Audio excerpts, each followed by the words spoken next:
week 36 of the $100,000 stock challenge. And man, I got a super jam-packed video for you guys today. So make sure you hit the like button, make sure you hit the subscribe button. I'm gonna stop yapping and dive directly into the video. As you can see by the title, right, I'm gonna be talking about how to make your first $10,000 to $15,000 in the stock market, right?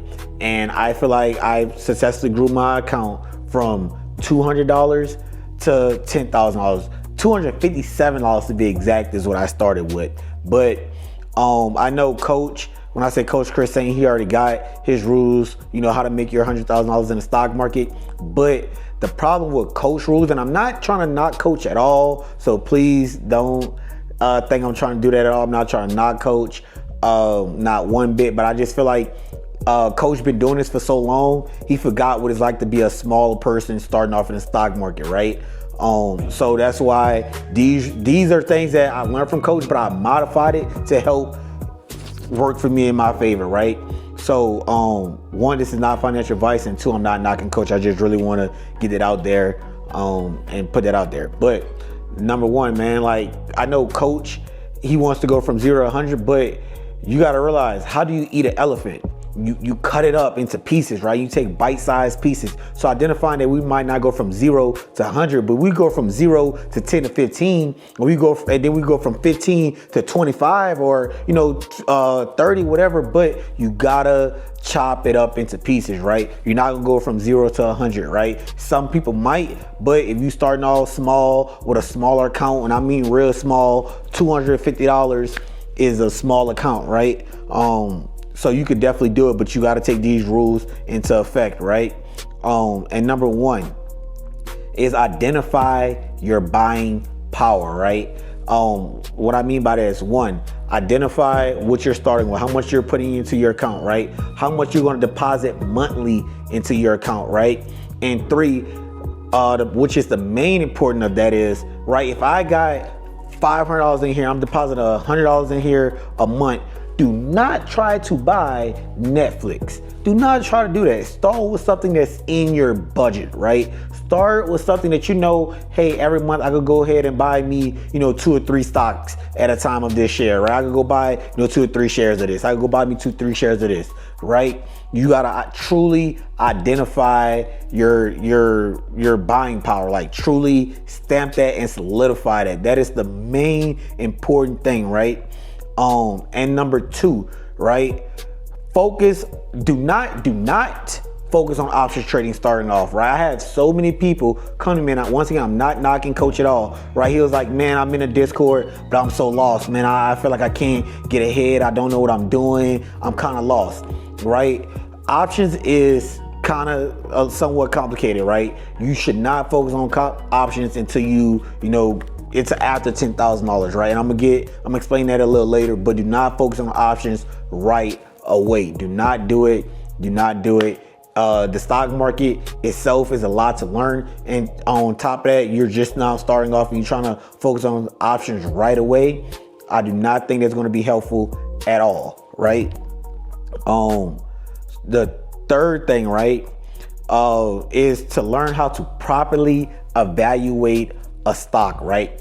And I stress this so many times in so many videos. Do not buy stock just because Coach said it, I said it, David Goggins said it, fucking Mark Zuckerberg said it, whoever said it. Do not buy stock if you don't understand why you're buying it, right? So you need to learn how to properly evaluate a stock, right?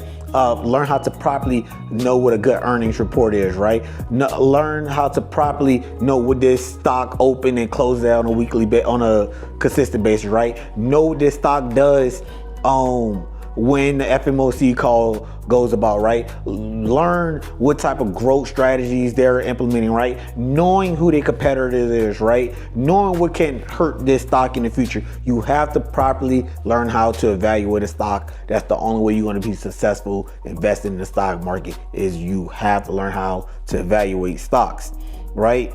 And the fourth thing, right?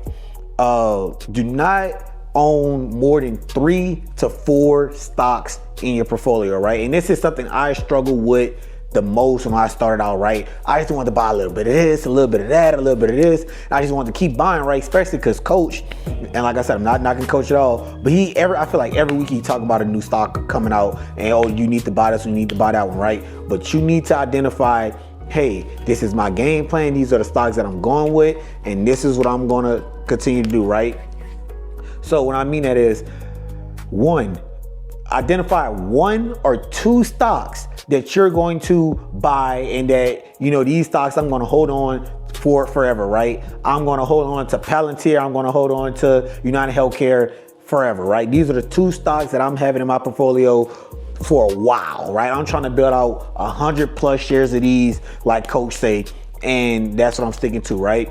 My problem was I was trying to do that with too many stocks. And that's what hindered my success a good little bit, right? That I was trying to buy too many stocks. That is a very hard part to do, is like only weaning it down to 2 stocks that you're gonna hold on and build out positions into. That's a very hard concept to do because everything is good, right? And then the second 2 or whatever, you're going to only rinse and repeat, right? Only have 2 stocks that you're gonna rinse and repeat and 2 stocks that you're gonna hold on forever. But like I said, if you know your buying power, you might only have 1 stock that you're holding on forever, and you're gonna have 1 stock that you're gonna rinse and repeat. So you gotta truly identify your buying power to be able to really do this step and execute this step properly, right? Because that is very important. Having too many stocks in your portfolio will hinder your growth. And number 5, right? Do 20 to 25 proper rinse and repeats before you even think about doing options, right? Because when you learn how to rinse and repeat, you're gonna eat forever, right? And the biggest problem with rinse and repeating that I struggled with when I first started off doing this was I was getting confused, right? I had the fear of missing out, right? When I said it is that I was rinsing and repeating Palantir for a long time, right? I was rinsing and repeating Palantir from $20, and then when it went to $60, from $60 to $80, then from $80 to $110, then to $120, and then I got out of it, and then it never came back down for me to get back in. Then Palantir shot up to past $180 something, right? And I had to realize, dang, man, I missed out on Palantir. But the overall goal was to grow my account from $0 to $10,000. I never really wanted to hold Palantir forever. It was never like one that I wanted to truly hold on in my portfolio forever. So it comes down to knowing what stocks you want to hold forever and what stocks you want to rinse and repeat, right? And you got to be okay with, missing out on some gains, right? Because that's okay. You got to understand that you still made a profit. As long as you're making a profit, you're okay. You're never gonna go broke taking a profit. So what if Palantir go to $200? You got to be okay with that, right? When you're properly rinsing and repeating.